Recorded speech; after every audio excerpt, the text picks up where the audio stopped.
समझोगे तो ध्यान का फल तुरंत मिलेगा आपको। ध्यान का फल अलग होता है, जो आप मांगते हो वो ध्यान का फल नहीं होता है। यही गलतफहमी है कि मुझे ये फल चाहिए वो मैं ध्यान करूंगा। ध्यान का अपना ही फल है। ध्यान करने वाले को क्या मिलता है?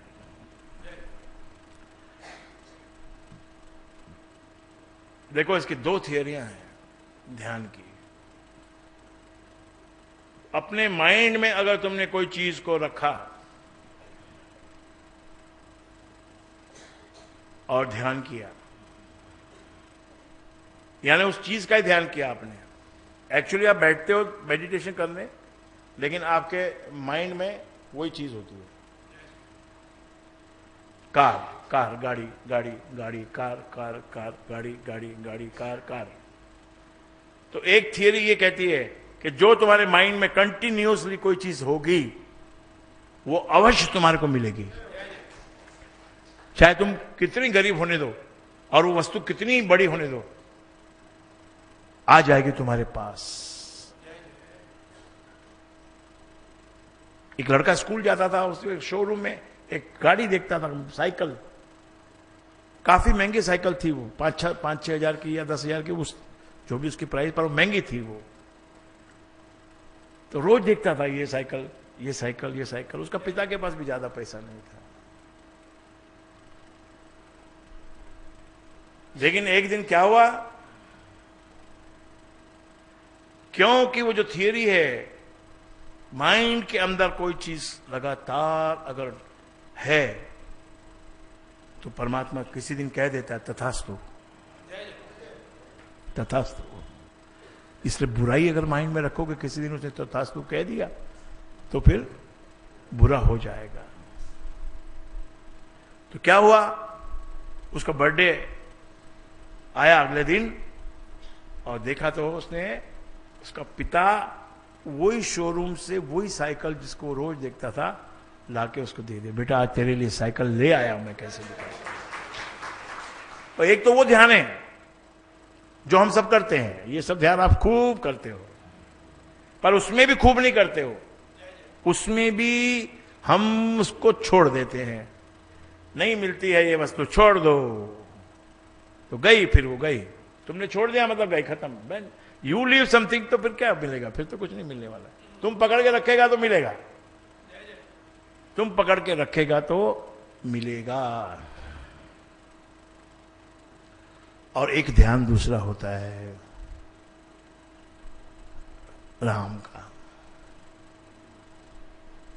शून्य का। Nothing nothing nothing nothing nothing nothing nothing nothing nothing. Ram का मतलब नथिंग। राम का एक मतलब है शून्य। राम का ध्यान करो, राम का ध्यान करो, राम राम राम राम राम राम राम राम राम राम राम। दो फल है ध्यान करने के। एक तो पहले बता दिया आपको, कोई रुपया पैसा चाहिए, कुछ संपत्ति चाहिए, कुछ प्रॉपर्टी चाहिए, वो सब आपको मिल सकती है अगर कंटिन्यूस आपके ध्यान में वो चीज है तो। वहां भी गुरु की कृपा किस बात में है कि कंटिन्यूसली वो ध्यान होना चाहिए तुम्हारा। एक टक, no I want this this and this, then you get that that that. वो मिलेगा तुमको, चाहे कितनी बड़ी चीज होने दो, उसका चिंता मत करो, कहीं ना कहीं से तुम्हारे पास आ जाएगी। और ये राम का ध्यान करने से कौन आएगा? राम ही आएगा। और राम आया मतलब आपको क्या मिला? राम मिला। वो व्यापारी कोई कहेगा क्या फायदा भाई? राम सोने का ध्यान करता, सोना आता, गाड़ी का ध्यान करता, पैसे का ध्यान करता, कोई मकान का ध्यान करता तो वो आता तेरे को। ये राम का ध्यान करने से क्या आ गया?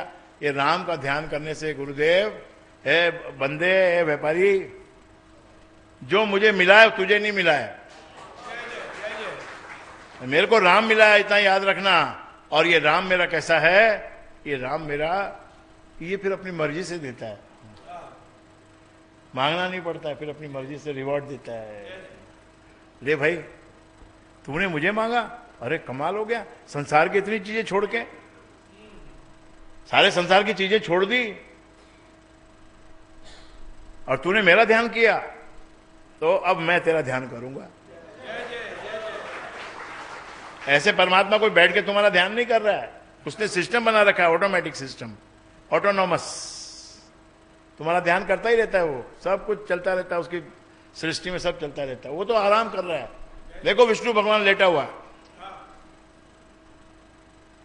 विष्णु भगवान अपनी जगह से नहीं हिलता जल्दी से, और अर्ध लेटी हुई निद्रा में उसमें रहता है, पैर फैला के लेटा रहता है। लक्ष्मी जी सेवा करती है, लक्ष्मी जी इधर उधर जाती आती रहती है, लेकिन विष्णु भगवान लेटे रहते हैं। तो तुम उस राम को जपो, राम का ध्यान करो, तो एक दिन ऐसा आएगा कि वो तुम्हारा ध्यान हाथ पकड़ लेगा, फिर छुटन की नहीं है। कबीर जी का हाथ पकड़ लिया, कबीर जी ने बोल दिया अभी नहीं छूटेगा मेरा ये हाथ, आपने पकड़ लिया प्रभु, अब आपने पकड़ लिया, अब नहीं छूटेगा। तो संसार में रहने वालों को पहले ये संबंध ये गुरु से बनाना चाहिए, गुरु के शरीर रूप में नहीं, गुरु जो वाणी रूप में है, वांगमय रूप में है, वाणी के रूप में है, साहित्य के रूप में है, कथा के रूप में है, उसको अपनाना चाहिए। तो एक प्रकार से जैसे हम ओलंपिक्स में उतरने से पहले अपने ही जिम में और अपने ही स्पोर्ट्स कॉम्प्लेक्स में खूब प्रैक्टिस करते हैं, ऐसे गुरु के दरबार में रह के उस ईश्वर का ध्यान करना हम सीख रहे हैं। करते नहीं हम ध्यान करना सीख रहे हैं, ध्यान का महत्व जान रहे हैं, ईश्वर का महत्व जान रहे हैं, ताकि हम एक दिन ध्यान करें, एक दिन हमारा मन लग जाए। एक दिन लगेगा, रोज नहीं लगता है, एक दिन लगता है। वहां साधना सत्संग में भी 3 दिन जाते हैं ना, उसमें से कुछ क्षण ऐसे आते हैं, कुछ क्षण ऐसा आते हैं, उस समय ना वहां का भोजन याद आता है, ना वहां का कोई और वस्तु याद रहती है, फिर परमात्मा याद रहता है। वैसे तो इंसान कमजोर है, कोई ना कोई चीज का ध्यान में लगा रहता है। अब जिंजर भवन बना तो जिंजर भवन के ध्यान में लगे, हाय रे जिंजर भवन, हाय रे जिंजर भवन, हाय रे जिंजर भवन, हाय रे जिंजर भवन, भटक गया ना। गया था राम का ध्यान करने, अब वहां लग, अच्छी बात है, बोलो राम ने दिया जिंजर भवन, किसी एक व्यक्ति का बनाया हुआ नहीं है। गलत फहमी में मत पड़ना भाई, कुछ कुछ लोग गलत फहमी में पड़ जाते हैं। किसी एक व्यक्ति का बनाया हुआ नहीं है, और अनेकों का भी बनाया हुआ नहीं है। बनाने वाला वो राम ही है, जिसका ध्यान हम करते हैं।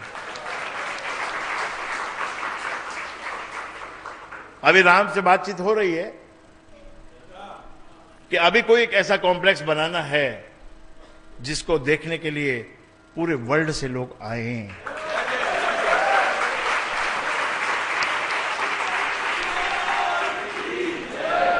आपकी इच्छा होगी तो बनेगा, आपका हुक्म होगा तो बनेगा।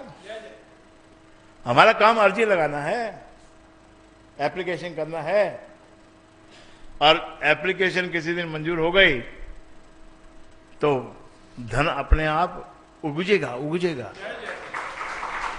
उगना और उगजना में फर्क है भाई। उगना और उगजना, उगता तो उतना ही है जितना हम बीज डालेंगे उतना ही उगता है, और उगजते का मतलब क्या होता है कि निकलता है, उसमें निकलता है, अरे बाप, अरे निकला रे, और निकला रे, अरे आया रे, अरे निकला रे, अरे आया रे, है कितना किसी स्थान में कितना धन जमा हो जाता है।